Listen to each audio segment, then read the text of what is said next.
I got here because I'm a recovering alcoholic and I needed to take my journey a step further. So for me, it was such an inside job. I needed more help. I wanted more help to get there, and I didn't know how to do that.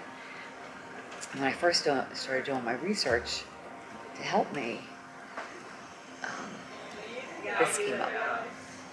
And even though I, wasn't 100% sure because I was so scared, I was afraid. I came here afraid, but I'm leaving here not afraid at all. And I'm not afraid of the medicine anymore, not one bit. I think that people can hold back because of fear.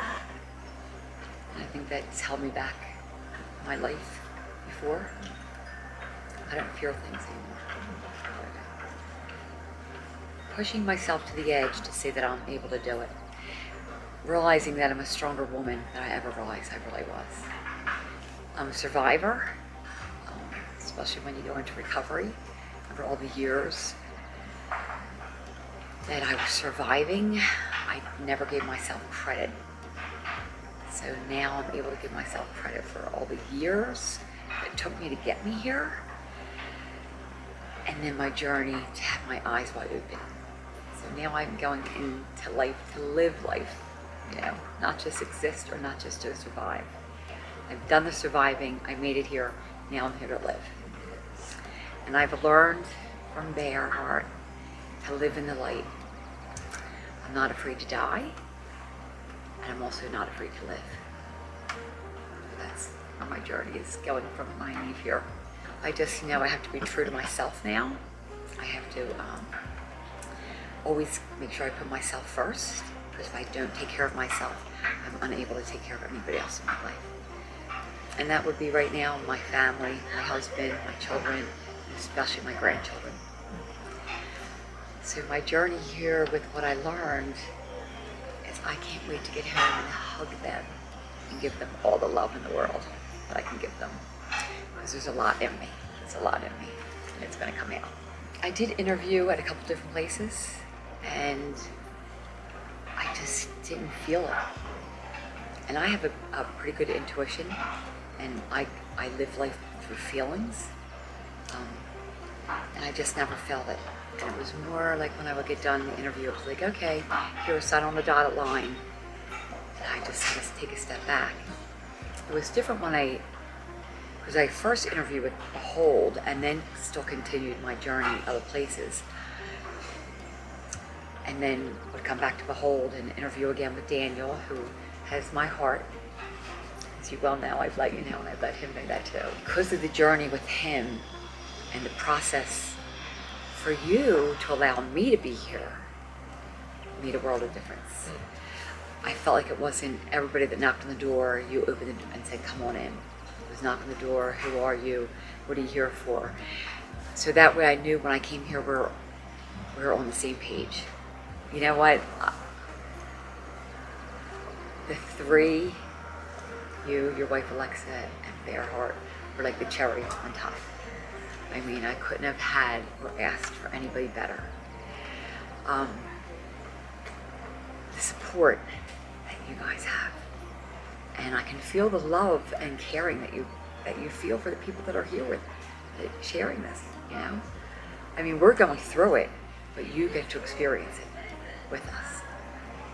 So I was able to ask for help from Alexa when I needed it. I was able to approach Bearheart when I had questions, and he answered them for me. And you were the support that held all that together. So I thank you. It was almost like an out-of-body experience, but only half my body. So half my body was with Wolfo, the other half was with reality. And I would go back and forth, back and forth. Sometimes my body was pulling me back to reality, and I said to myself, I'm not ready yet. And it made myself go back to the buffet to do more work in the same session. I saw visions. It was like I was inside my mind with my eyes wide open, and it looked like a kaleidoscope going round and round and round. And then I had visions that came in. And it was someone speaking to me to sort of help me, guide me, what I had to look at. It was very emotional. I looked at a lot of my pain from my past that I buried for a long time. And I didn't know how to approach that pain before. You know, being a recovering alcoholic, I numbed all those pains for many, many years. And I don't feel that way anymore.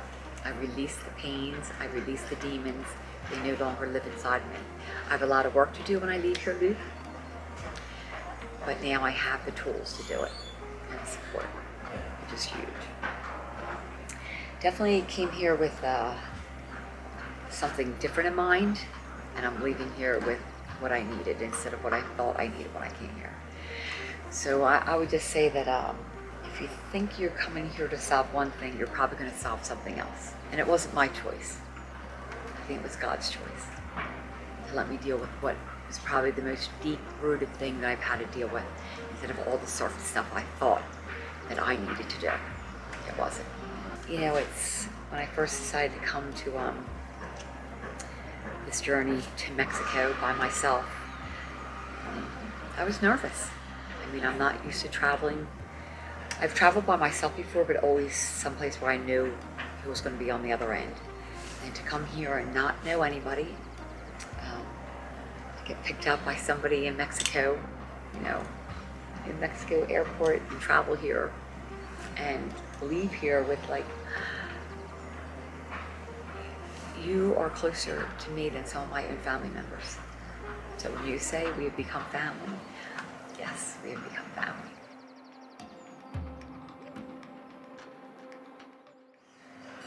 Serenity.